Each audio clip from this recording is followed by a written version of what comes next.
السلام علیکم. پوتے کو ہادی فاروقی کہتے ہیں. آج میں آپ کے سامنے ایک کہانی کے انداز میں دادا کی شخصیت رکھوں گا. اس کہانی میں چاہوں گا کہ ہم ساتھ مل کر اس کو سنتے ہیں، اس کو انجوائے کرتے ہیں. صبح کا وقت ہے. گلشن معمار کی سڑکوں پر اس وقت اسلام آباد کی صبح طاری ہے. ٹھنڈک ایسی کہ ہر شخص سٹیم انجن بنا گھوم رہا ہے. گاڑی میں بیٹھے ایک دادا اور چھوٹا ہادی اسکول کی جانب گامزن ہے. دور سے دیکھنے میں یہی لگتا تھا کہ دادا آج پوتے کو اسکول چھوڑنے جا رہے ہیں. اور اندر شاعری کی محفل جمی ہوئی تھی. اور شاعری ایسی نہیں کہ جس میں اقبال و اکبر کے دیوان کو چاٹا جا رہا ہو، بلکہ دادا پوتا شاعری. ایک مصرع دادا بناتے، اگلے کا مرغا میں بناتا. اس سے آگے کا مصرع دادا سوارتے، اگلے کے بخیے میں ادھیڑ دیتا. اور اسکول پہنچتے پہنچتے ہم ایک چڑیا گھر میں موجود آدھا انسان اور آدھا ہرن جیسی نظم بنا لیتے. یوں چھوٹا ہادی ہم آواز سے ہم آواز بناتا رہا. اور دادا بہر وزن میں شاعری سکھا گئے. چھوٹا ہادی کھانے کی میز پر بیٹھا ہے. دادا کے سامنے قیمہ رکھا ہے. ہادی: دادا قیمہ دے دیں. کیا دے دیں؟ قیمہ دے دیں. کیا دے دیں؟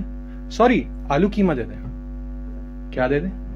ہادی تھوڑی دیر چپ رہتا ہے اور سوچتا ہے اس نے کیا غلط کہا ہے. او دادا قیمہ دے دیں. ہاں یہ لو.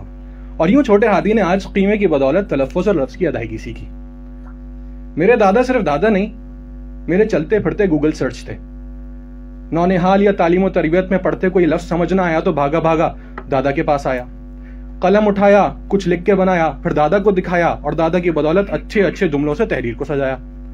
ساتھ بیٹھے وسیم اکرم اور وقار یونس کی بولنگ دیکھی اور ہر وکٹ پر شور مچایا. اور اس شور پر دادی سے ڈانٹ ہم دونوں ہی کھاتے اور ایسے چپ ہو جاتے جیسے کسی نے چلتے ہوئی یوٹیوب کے ونڈو کو بند کر دیا. دادا کے کالم لکھنے جب حمزہ بھائی اسی بیسمنٹ میں آتے، ان پیج پر ان کی گولیاں چلاتی انگلیوں کو دیکھ کر میں سوچتا کہ اتنی تیز اردو تو میری زبان پر نہیں آتی جتنی تیز یہ کمپیوٹر پر اتار دیتے ہیں. ان کے جانے کے بعد میں بند کمپیوٹر کی کی بورڈ پر انگلیاں چلایا کرتا تھا. یوں چھوٹے ہادی نے کمپیوٹر سے واقفیت سیکھی. ان سب کا نتیجہ کیا ہوا؟ میں نے اپنی باقاعدہ پہلی نظم 13 سال کی عمر میں 8 اکتوبر کے زلزلے کے اوپر لکھی. ان گنت کل کراچی اور کل پاکستان تقاریر اور مباحثوں میں انعامات حاصل کیے. ٹی وی چینلز میں کام کیا تو جہاں سب رومن اردو میں اسکرپٹ لکھ رہے تھے، وہاں مجھے اردو کی املا اور تلفظ کو صحیح کرنے بلایا جانے لگا. بڑے بڑے برانڈز کی ٹی وی کمرشلز لکھے اور میں جب لکھتے لکھتے کہیں پھنستا تو ایک ہی جملہ ذہن میں آتا: کاش دادا سے پوچھ سکتا. شکریہ.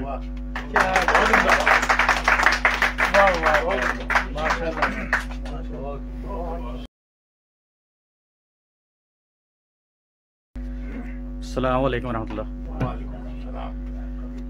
آج سے کچھ 3 دن قبل مجھ سے ابو نے جان نے کہا کہ بھئی آج کے دن کچھ کہنا ہے، کچھ سمجھنا ہے، کہاں سے بات شروع کی جائے.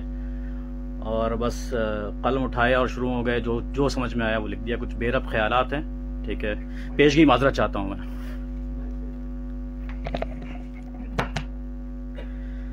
بچپن میں دوستوں سے سنا تھا کہ ہمارے دادا بہت جلالی ہیں. کسی کے دادا کا غصہ بڑا مشہور تھا تو کسی کے دادا کی چھڑی جس سے وہ ابھی تک اپنے ابا اور چچا کی پٹائی کرتے ہیں. اور ہم مسلسل اس حیرانی میں مبتلا رہتے کہ دادا لوگ تو ایسے نہیں ہوتے. دادا لوگ تو سراپا محبت ہوتے ہیں. دادا لوگ تو کڑی دھوپ میں کھڑے نیم کے سائے کی مانند ہوتے ہیں.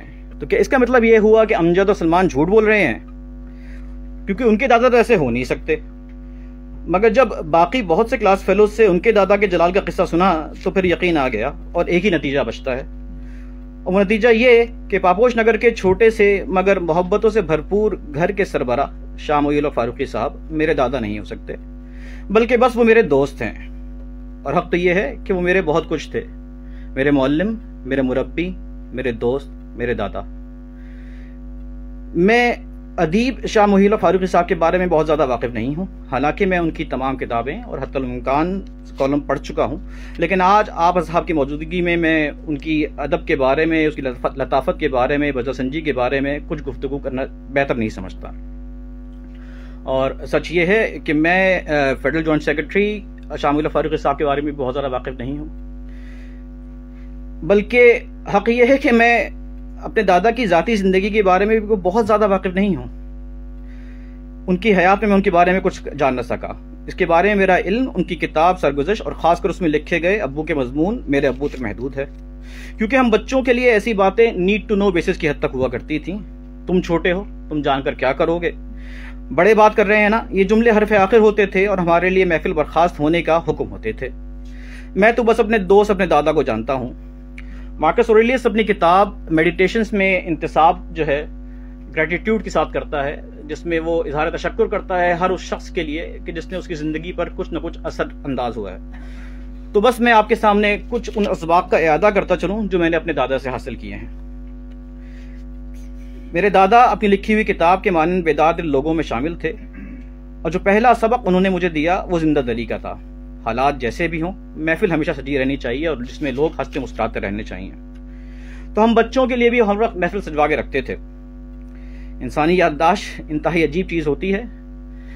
یہ نسیان جہاں ایک سزا ہے، ویسے ہی 10,000 غموں کو بھلانے کے لیے ایک بہت بڑی نعمت بھی ہے۔ میری یادیں دھندلانے لگی ہیں، اور خاص کر اپنی بیماری کے بعد ایسا لگتا ہے کہ دماغ پر کسی نے ریزر پھیر دیا ہو، مگر مجھے ابھی بھی پاپوش کے گھر کی وہ شام کل کی طرح یاد ہے کہ ہم بچے ساتھ بیٹھے ہوئے ریسلنگ انتہائی انہماک سے دیکھ رہے تھے۔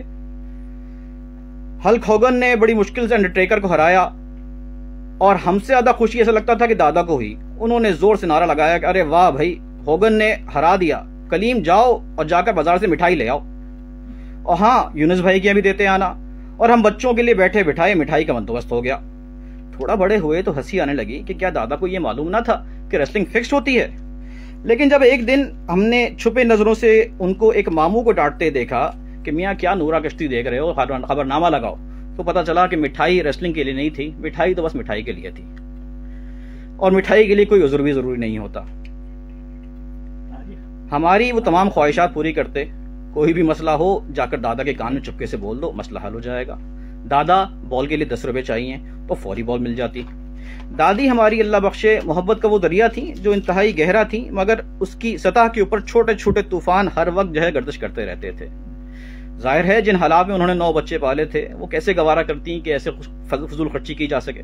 وہ فوراً ڈانٹتی کہ ہاں جو کل بال خریدی تھی وہ کہاں گئی۔ دادا پھر بھی چپکے سے ہاتھ میں 10 روپے رکھ دیتے تھے، اور پیچھے سے دادی کی آواز آتی تھی کہ ہاں اصل سے سود زیادہ پیارا ہوتا ہے۔ ہم اس جنتی جوڑے کی محبتوں کا سود تھے، اس کا احساس ہمیں جلد ہی ہو گیا تھا، لیکن آئے دن دادی سے آنکھ بچا کر دادا سے پیسے مانگنا مشکل ہوتا جا رہا تھا۔ اب طریقہ واردات تھوڑا تبدیل کرنا پڑا۔ میچ سر پر اور بال پھر غائب۔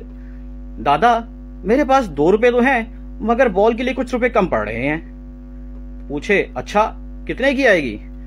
بس 15 روپے کی دادا۔ تو وہ ہنس کر کہتے تو میاں وہ 2 روپے بھی مجھ سے ہی لے لیتے۔ بعد میں جب کبھی اپنے دروازے کا چکر لگاتے دیکھتے تو پاس بلا کر پوچھتے ہاں بھائی اب کتنے روپے کم پڑ رہے ہیں۔ مجھے اور دادا دونوں کو کرکٹ کا بہت شوق تھا۔ مجھے یاد ہے کہ یہی گھر تھا، آسٹریلیا کی سیریز چل رہی تھی، سردی کے دن تھے، فجر سے پہلے میچ شروع ہوتا تھا اور ہم پڑھائی میں ہٹ وکٹ چل رہے تھے۔ الگ صبح جا کے دادا کو جگا دیتے اور ہم دونوں دادا پوتے ایک لحاف میں بیٹھ کر میچ دیکھا کرتے۔ دادا کی ڈھال جب موجود تھی تو مما کی ڈانٹ کا خوف ہو ہی نہیں سکتا تھا۔ وہ بیچاری بس ٹی وی لانچ سے باہر گھور گھور کر ہمیں دیکھتی رہتی، اور ہم معمار میں چونکہ نئے نئے آئے تھے اور ہمارے دوست بھی چھوٹ گئے تھے۔ یہاں اس زمانے میں فی بندہ 10 کتے پائے جاتے تھے اور دور دور تک نہ بندہ نہ بندے کی ذات۔ ایسے میں کرکٹ کھیلنے والے کہاں سے ملے؟ ہمیں لان میں اکیلے کرکٹ کھیلتا دیکھ کر وہ آ جاتے اور بولنگ کراتے۔ جب انجائنا پین سے ہتھیلی میں درد شروع ہو جاتا تو ہم بھاگ کر ان کے ہتھیلی اور بازو دباتے جب تک وہ کچھ کم نہ ہو، اور جیسے ہی وہ کم ہو تو پھر ہماری دوبارہ بیٹنگ شروع۔ ایک دل کے مریض کے لیے جس کی نہ اینجیوپلاسٹی ہوئی ہو نہ بائی پاس ہوئی ہو، یہ سب کتنا مشکل ہے اس کا احساس اب ہوتا ہے جب ہم خود اس چیز سے گزر رہے ہیں۔ انہوں نے کبھی نہ ہونے دیا۔ جب کبھی انجائنا کا درد اٹھتا تو مسکرا کر ہم میں سے کسی کے ہاتھ میں اپنا ہاتھ تھما دیتے کہ دبانا ذرا۔ بچوں کے ساتھ بچہ بن جانا اور شفقت سے پیش آنے کا سبق انہوں نے جو ہمیں دیا وہ ہمیں ساری زندگی یاد رہے گا۔ ان کے ساتھ گزرا ہر لمحہ کچھ سیکھنے کا ذریعہ تھا۔ اے بچہ اس کا جواب کون دے گا؟ اور ہاں جس کو پتا ہو وہ کوئی نہ بتائے۔ یہ دادا کا فیورٹ جملہ تھا۔ ہمیں ہر لمحے ایسا لگتا کہ کوئی شو چل رہا ہو، مجھے ہمیشہ پڑھائی پر ڈانٹ پڑتی رہتی اور میں کچھ بھی کر لوں پڑھائی میں میرا دل نہ لگتا تھا. میرا پسندیدہ پیریڈ لیکن پھر بھی لائبریری کا تھا. دادا ڈکنس کی کتاب پڑھی ہے؟ دادا آپ نے نسیم حجازی کا خاک اور خون پڑھی ہے؟ تو وہ ہنس کر کہتے ہیں ہاں بھائی لے آنا لائبریری سے. تو مما کی ڈانٹ سے بچنے کا سب سے آسان طریقہ تھا کہ دادا کی ڈھال کا سہارا لے لیں. اور وہ جب بھی ڈانٹتی تو میں کہتا تھا میں نے دادا کے لیے ایشو کرائی ہے. بڑا ہو کر احساس ہوا کہ شاید میرا مسئلہ پڑھائی کا نہیں تھا بلکہ اسٹرکچر لرننگ سے تھا. جب دماغ ہسٹری میں مگن ہو اس وقت پڑھائی جانے والی کیمسٹری کیسے سمجھ میں آئے گی.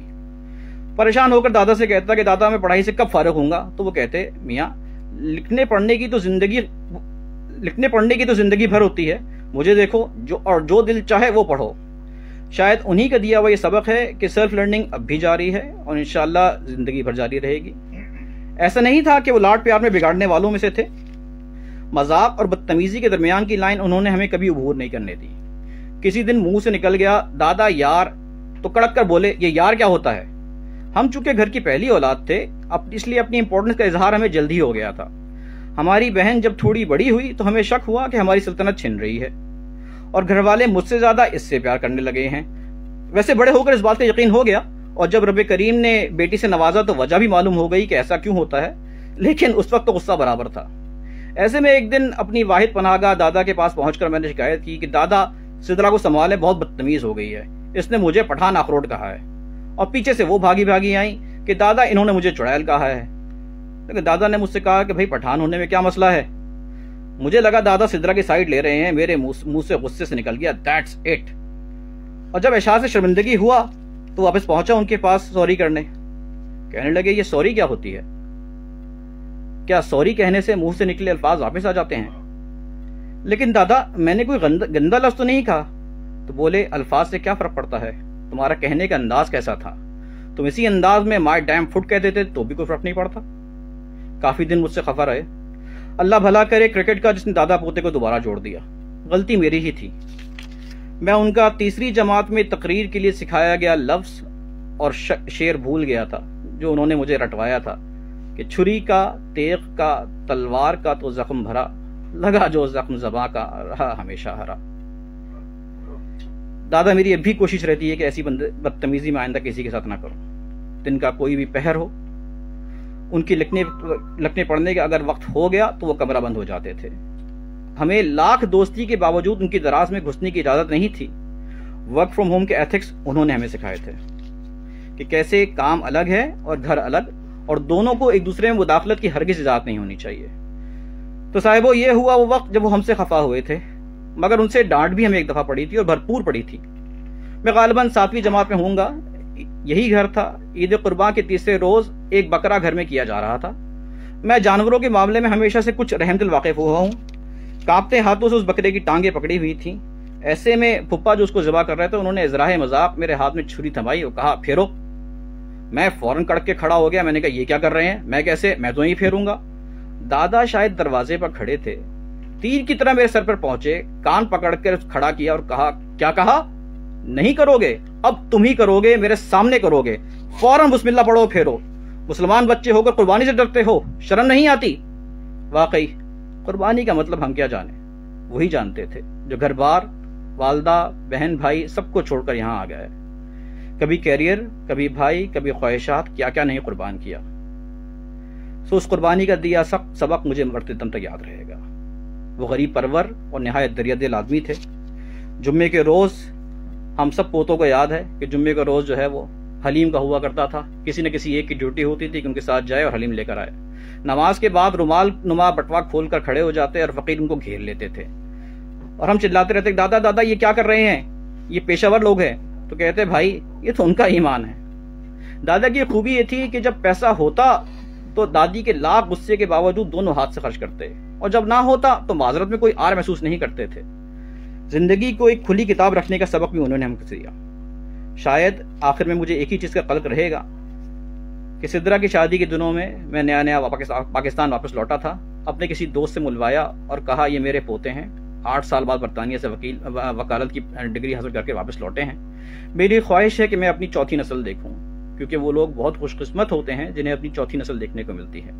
مگر اگلے ہی روز وہ دنیا سے چلے گئے اور ان کی چوتھی نسل نے آنے میں تھوڑی سی دیر کر دی. ان کی یادیں تو شاید نسیان کے باعث دھندلا رہی ہیں، مگر 31 دسمبر کا وہ روز مجھے ابھی بھی فلم کی طرح یاد ہے۔ مجھے نہیں معلوم میں اس دن کیوں بہت غصے میں تھا۔ ہسپتال سے خبر آئی جلدی پہنچو، راستے بھر ٹریفک سے لڑتا ہوا جا رہا تھا، وہاں جا کر ہسپتال کے گارڈ سے الجھ رہا تھا جو مجھے ملنے نہیں دے رہا تھا۔ بعد میں شاید احساس ہوا کہ یہ غصہ نہیں تھا، یہ اس محرومی کا اظہار تھا کہ علم کا ایک باب تھا جو بند ہوا اور جس کے ساتھ 8 سال اور مل سکتے تھے جو نہ ملے۔ ان کے جانے کے بعد اسی گھر میں ان کے شکل کی ایک میت گھر میں موجود تھی۔ ہمارے چچا جان سلیم اللہ فاروقی صاحب نے ہماری نسل کے تمام کزنس کو جمع کیا اور غسل کے وقت جمع کیا اور کہا، بولے سب کے سب یہاں موجود رہو، سیکھو، پتہ نہیں کب کس کو غسل دینا پڑے۔ میں جو اس غم میں تھا کہ دادا چلے گئے اور دنیا رک کیوں نہیں گئی، شاید اس جملے پہ تھوڑا چونک گیا، کیونکہ مجھے پورا یقین تھا کہ اگر دادا ہوتے تو وہ بھی ہمیں ایسے ہی حکم دیتے کہ سیکھو۔ اور پھر سرگزشت میں چھپی ان کی ابو نے جو لکھا ہے کہ ان کی ایک نظم تھی، ظفر اسحاق انصاری صاحب کی رہنمائی تربیت کی ایک نظم تھی، اس کا ایک بند جو ہے ابو نے درج کیا ہے وہاں پر، موت سے اے شخص ڈرتا ہے کیوں تو یہ بتا، موت کیا ہے تیری بس ایک حکم ہے اللہ کا، مسکرا کر موت کا تو اپنی استقبال کر، جا رہا ہے تو بس پردیس سے اپنے ہی گھر۔ لگتا تھا کہ دادا کتاب کے پیچھے سے مجھ سے ہی مخاطب ہیں، میرے دل کو بلاخر سکون مل گیا۔ اپنی دعاؤں میں میرے دادا کو ضرور یاد رکھیے گا۔ السلام علیکم و رحمۃ اللہ۔